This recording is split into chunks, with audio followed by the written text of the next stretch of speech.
Ara som gegants.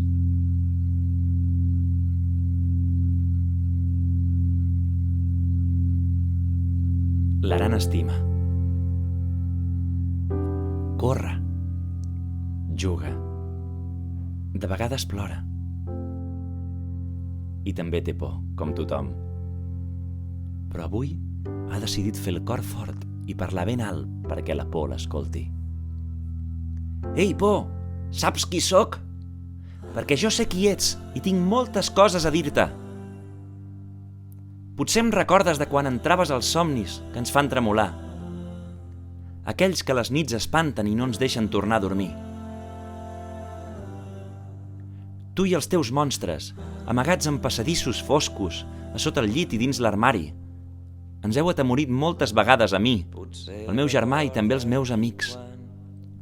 Ho sé perquè n'he parlat amb ells i m'ho han explicat.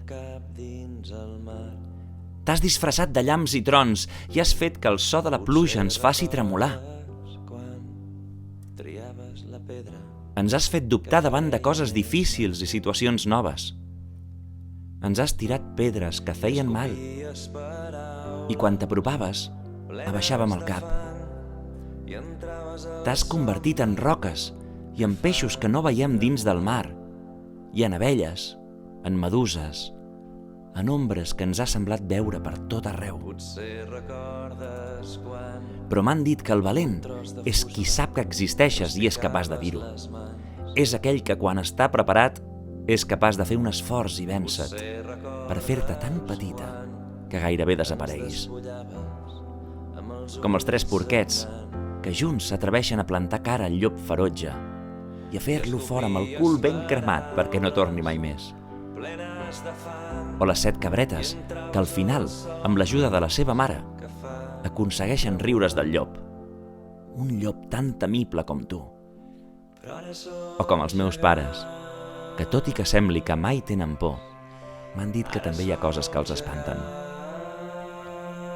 Però ara som gegants, i tots nosaltres, junts, volem dir-te que vist des d'aquí dalt, ets un satèl·lit que es va allunyant i ja gairebé no et veiem.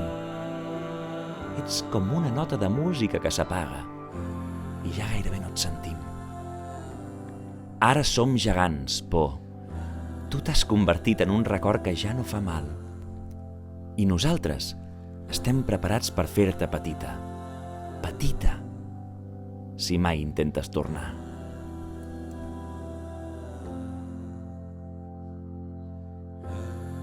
Potser recordes quan t'apropaves i abaixàvem el cap